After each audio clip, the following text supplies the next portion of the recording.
Even though you can help businesses, why do you have such a hard time selling to them? In this video, we're going to talk about how to completely transform the perception your customers have about your products and services and how to crush your sales goals and make more money than ever.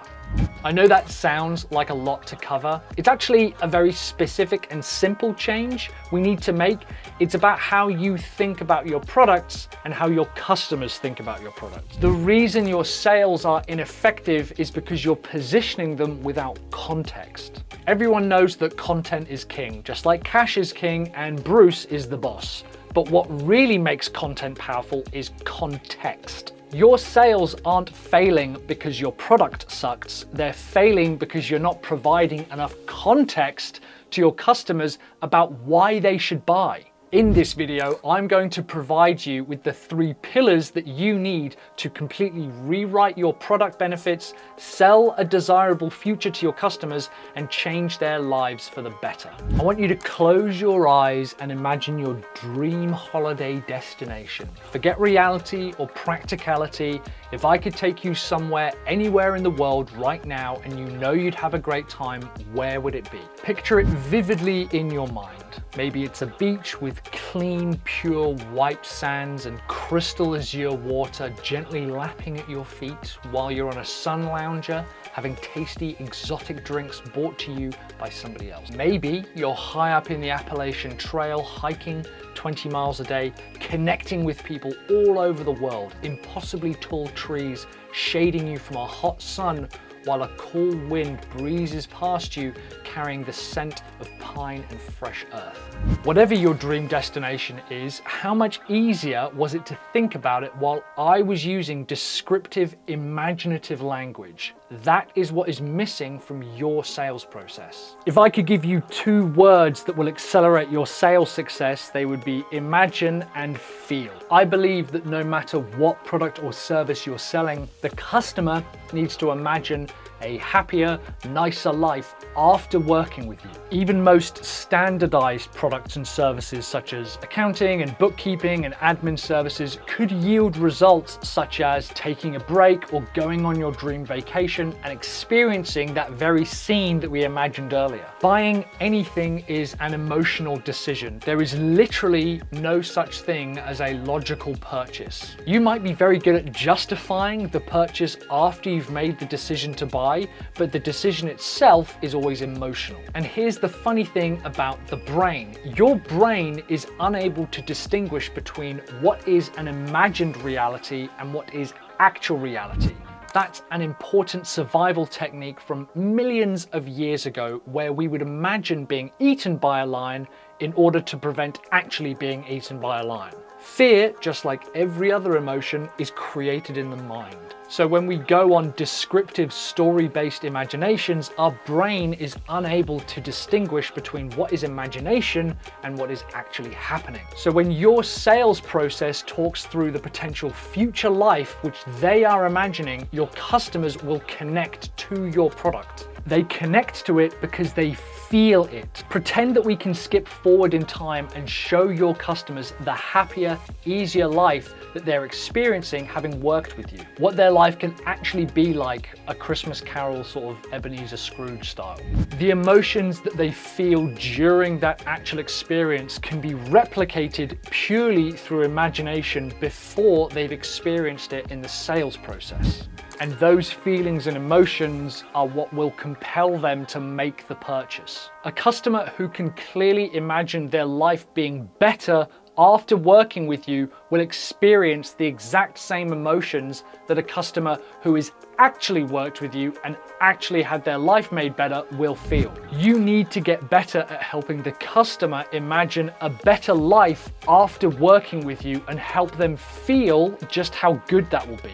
So the first question in our 3-pillar sales process is, what type of feelings do your customers want to experience? And what do they imagine their life will be like in the future? And by the way, this will come up later. This is both for positive outcomes and negative outcomes, also called consequences. Alex Hormozi, in his book $100 Million Offers, talks about how great salespeople demonstrate that they understand the problem the customer has better than the customer themselves. When you can clearly articulate customers' problems to them better than they themselves understand it, it's assumed that you're both closer to the sale and that you've understood the selling process. Most sales processes taught and most business owners focus on talking about the product and the solution. Although it sounds counterintuitive, you actually need to spend more time with your customers talking about the customer's problems. But Mike, surely my customers want to know about solutions.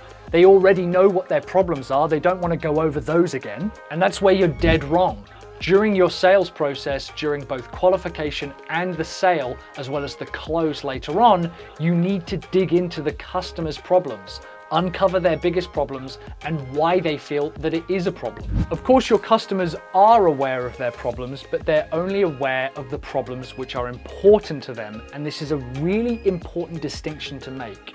Your customers' problems are very individual and personal to them, and if you need to dig into it, spend some time on it and demonstrate that you understand their problem. Yes, most customers will say either they haven't got enough money or they haven't got enough leads or some other obvious problem. You need to do two things. First, get them to define what they mean by I haven't got enough money or I haven't got enough sales, and then you need to ask why that's a problem for them. It might seem like a stupid question because of course aren't sales important to everyone? Of course they are, but the reason that sales are important to a business are very, very different. The difference between someone wanting to be able to pay their mortgage compared to acquiring a new company or going public or selling are wildly different, all of which are categorized with we're not making enough sales. So you mentioned you're not making enough sales. What do you mean by not making enough sales?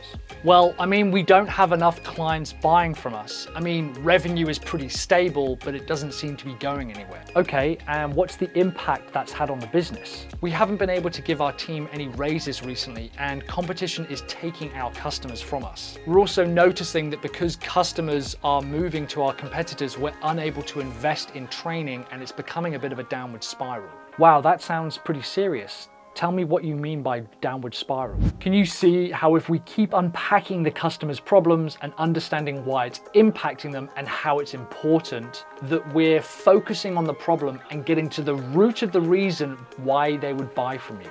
Another question we can ask is, what are the consequences if this doesn't change?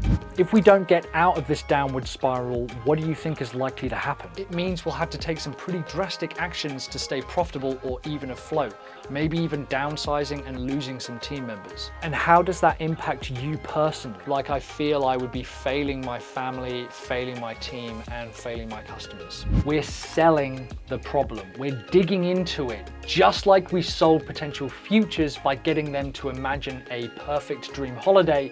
We're now getting them to live through and experience their problems. Not only does this give you a better understanding of what they're really buying, but they feel more connected to you because they're experiencing that problem right now with you. We're also selling them the consequence. We're making their fears more real. We're digging into why this is a big deal and what it is that they're actually afraid of. It's also important during your content and copy. I could list every single individual component of a luxury car like a Porsche or a Ferrari. I could talk about engineering precision or the materials, but the sale will be made instead when I talk about how amazing will it feel to pull up to your friend's house in this car, especially after the year you've had. Won't this car just sum up all of your success? You might roll your eyes at that, or you might agree with it, but it works. We all buy things because of how we feel about the purchase. We want to buy a feeling. We want to buy futures. So rather than talking over and over about the features your car has, talk about the futures your customers will experience after they buy from you. I want to live in a world where all business owners make as much as they want, selling what they want while feeling like they're contributing to something meaningful. I mean, doesn't that sound awesome? That's why I started this channel. I want to help business owners like you make all the money that you could ever need building better futures for your customers. But they won't know about the better future that they could have unless you tell them. So, subscribe to this channel to get videos like this every single week, helping business owners like you sell futures to your customers. Remember to hit the bell notification icon to be notified when I publish new videos just like this. Anyway, let's get back to the video. Now we've reached the solution part of the sales process. This is where we close the customer and get them to exchange for what we have. Remember, the close is the exchange. It's when they believe that what they have, the money, is worth less than the future that you're offering them, which is the product. There's a point during the sales process where you're essentially going to ask, so would you like to buy from us? There are hundreds of different closes and ways to position the solution. I'm sure that I'll cover that in another video. If you want me to cover how to ask someone to buy sooner rather than later, comment close down below and I'll get around to it. The decision of the close, however, is essentially take action now and make a change in order to reach your desired future, or stay here and risk facing the consequences. Your solution needs to make it easy for the customer to buy, reach their desired future, and escape their fear. My sales team use a technique called future pacing, where we lay out the steps that the customer is going to go through during the solution. For example, we'll take payment today and get you signed up right now. Immediately, we'll book an onboarding call for you so you can get absolute clarity on how best to start getting your results. Based on what you've told me, the first thing that we'll be looking at is a campaign for your low-hanging fruit, bringing in an additional $10,000 within 30 days. That's going to get you closer to your $50,000 a month increase in revenue and give us a little bit more budget to expand on the other marketing campaigns that we have in mind. It'll also begin to ease the pressure of having to think about reducing staff numbers or worrying about your competition taking those customers away from you. How does that sound? Does that sound like it'll get you to your weekend holiday in the sun with your family even sooner? Can you see how we're explaining the future again? We're talking through their desires, the potential consequences, and we're talking through the actual future of buying. We're assuming that they're going to buy and that the actions that they're going to take in the future are working with us. We're assuming that they're going to buy and that the action they're going to take in the future is working with us. The more you talk about the tension between where they are now and where they could be given they don't make a change, and where they could be if they join you, is where a decision to make a purchase lies. If they don't feel that you fully understand their situation or their current problems and where they want to go, they're not going to buy. But it doesn't matter what the product is that you sell. All that matters is what they want to experience. An accounting and bookkeeping service could give someone enough financial wherewithal to start sleeping better at night. A marketing campaign could allow an owner to take time off with their family. A new sales script could enable a business owner to sell their business and retire. If someone is hesitant to buying, we just need to go over the future that they want, the consequences they could be facing if they don't change, and the actions they need to take in order to make that change. Now, a lot of people confuse selling with giving away information. Lots of salespeople talk about giving value on calls and coaching customers to a sale. While there is truth to this, most people take it too far and try to basically give a free coaching call to a customer in order to demonstrate how much they know. The closest that you should ever come to giving content away to a customer should be when you explain to them how to buy from you and how you work with them. Customers aren't buying accounting or marketing or a new bed. They're buying peace of mind and status and a better night's sleep. You need to get more clear about the future you're selling and the future they want and the future they don't want. The clearer you are about the future you can sell, the faster your sales will grow. I've got a video here talking about modern day sales and how different it is compared to 20 or 30 years ago, which is where most of our modern sales training comes from. and why that's so dangerous to listen to old school sales techniques. If you want to check out that video, go ahead and click this video here. Other than that, I will see you on the next video. Thanks for watching. Have courage, commit, and take action.